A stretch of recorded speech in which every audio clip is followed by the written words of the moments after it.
সৌরজগতে গ্রহদের প্রতিনিয়ত স্থান পরিবর্তন বা রাশি পরিবর্তন হয়ে চলেছে, একথা সকলেই জানে। এই রাশি পরিবর্তনের ফলে কোনো কোনো গ্রহ অন্য কোনো গ্রহের সঙ্গে মিলিত হচ্ছে বা এতদিন একসাথে সংযুক্ত অবস্থায় ছিল, তারা এবারে পরস্পরের থেকে দূরে সরে যাচ্ছে, বা কোনো একটা প্রকৃতির রাশি থেকে, যেমন রাশির প্রকৃতি 4 রকমের হয়: অগ্নি, পৃথ্বী, বায়ু এবং জল। এক প্রকৃতির রাশি থেকে বিযুক্ত হয়ে অন্য কোনো প্রকৃতির রাশিতে কোনো গ্রহ প্রবেশ করছে এবং সেখানে প্রবেশ করার ফলে হয়তো কোনো শুভ বা অশুভ গ্রহের দৃষ্টিগোচরে পড়ছে, বা কোনো শুভ বা অশুভ গ্রহের দৃষ্টিগোচর থেকে বিযুক্ত হচ্ছে। তো এই যে ঘটনা প্রতিনিয়ত ঘটে চলেছে, তার ফলে প্রত্যেকটি জাতক বা জাতিকার জীবনে ভালো বা খারাপ পরিবর্তন হয়েই চলেছে। আজকে এই ভিডিওতে আমি বলবো একটি বিশেষ যোগের কথা, যেই যোগটি মিথুন রাশিতে অলরেডি হয়ে আছে। বৃহস্পতি এবং শুক্রের সংযোগ। এই যোগের ফলাফল বা প্রভাব আগামী 10ই আগস্ট থেকে 14ই আগস্ট পর্যন্ত বেশ প্রবল হবে। অর্থাৎ এই সংযোগের ফলে মিথুন রাশি তো বটেই, অন্যান্য সমস্ত রাশিরই বিভিন্ন ধরনের ফলাফলের সমন্বয় ঘটবে বা পরিবর্তন হবে। তো এই 10 থেকে 14 বলা হচ্ছে, তার কারণ হলো ঠিক এই 4 দিনের মধ্যে শুক্র বৃহস্পতির ওপর দিয়ে পাস করবে। তো এখন আসুন দেখা যাক যে মিথুন রাশির ওপর এই গ্রহটা বিশেষভাবে কী ধরনের প্রভাব ফেলতে পারে। তার আগে বলে নিই, মিথুন রাশি হলো বুধ গ্রহ দ্বারা পরিচালিত একটি বায়ু রাশি। শুক্রের সাথে বুধের কোনো বিরূপ সম্পর্ক না থাকলেও বৃহস্পতি কিন্তু বুধকে খুব একটা সুনজরে দেখে না। আবার বৃহস্পতি ও শুক্রের সহাবস্থান নৈতিকতা এবং ভোগবিলাসের একটি মিশ্র অভিব্যক্তি দেয়।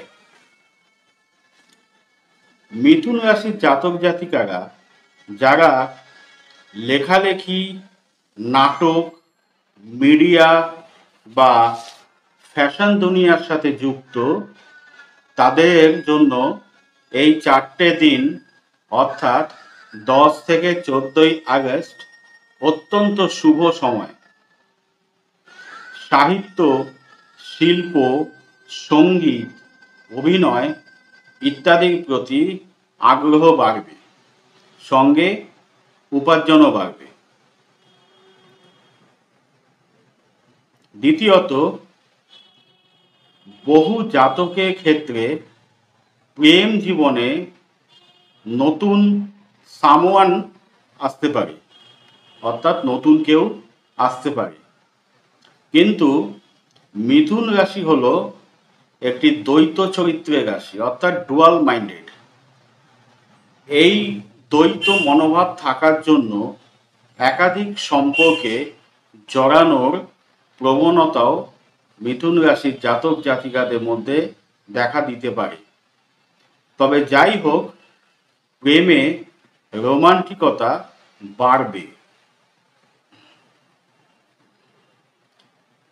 তৃতীয়ত, আপনারা যারা ফেসবুক, ইউটিউব বা যে কোনো ধরনের সমাজ মাধ্যমে লেখালেখি, শেয়ার ট্রেডিং এই সমস্ত কাজের সাথে যুক্ত বা এই সমস্ত কাজের মাধ্যমে উপার্জন করেন, তারা এই 10 থেকে 14 এই সময়টা কাজে লাগান, তাতে করে শুভ ফল মিলবে।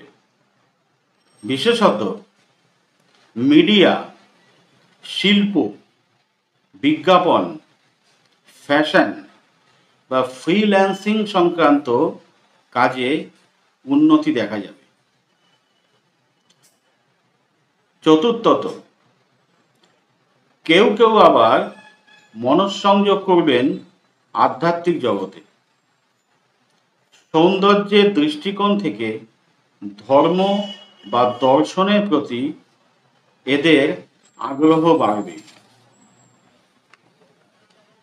এগুলো হলো কতগুলো সাধারণ ফলাফল। এইবার বলবো কতগুলো সতর্কতামূলক দিক। প্রথমত, বিলাসিতা এবং খরচের প্রতি অতিরিক্ত ঝোঁক বাড়তে পারে, তার ফলে সঞ্চয়ে আঘাত পড়বে।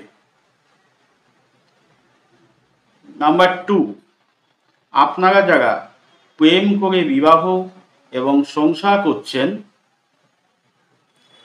তাদের সংসারে গোপন টানাপোড়েন এবং মনোমালিন্য, যা নাকি বাইরের লোকে বুঝতে পারবে না, এই ধরনের হতে পারে। অ্যাডজাস্টমেন্টের একটু অসুবিধা হবে। নাম্বার 3, যে কোনো বড় সিদ্ধান্ত নিতে দ্বিধাবোধ আসবে। মাঝে মাঝে অতিরিক্ত যুক্তি দেখিয়ে বা অতিরিক্ত বিচার করতে গিয়ে আসল অনুভূতিটাই নষ্ট হয়ে যাবে। অর্থাৎ যে কাজটি করার দরকার ছিল, আদপে সেটি আর করা হয়ে উঠবে না। তো এই ধরনের পরিস্থিতি থেকে সারভাইভ করতে হলে যে কয়েকটি নিয়ম পালন করতে হবে, সেগুলি হলো নিয়মিত মেডিটেশন বা ধ্যান করুন, এতে মনের অস্থিরতা দূর হবে। অতিরিক্ত আবেগ নিয়ন্ত্রণ করুন। আবেগের বশে কাউকে কোনো কথা দেওয়া বা কথা নেওয়া, প্রতিশ্রুতি দেওয়া, এই সবগুলো থেকে দূরে থাকতে হবে। এবং সর্বশেষ, গুরুজন এবং গুরুস্থানীয় ব্যক্তিবর্গকে শ্রদ্ধা এবং সম্মান প্রদর্শন করতে হবে। বন্ধুগণ, ভিডিওটা যদি ভালো লেগে থাকে, একটা লাইক, শেয়ার, কমেন্ট ইত্যাদি যা যা করার করবেন। ধৈর্য ধরে শোনার জন্য ধন্যবাদ। আবার দেখা হবে পরের ভিডিওতে। নমস্কার।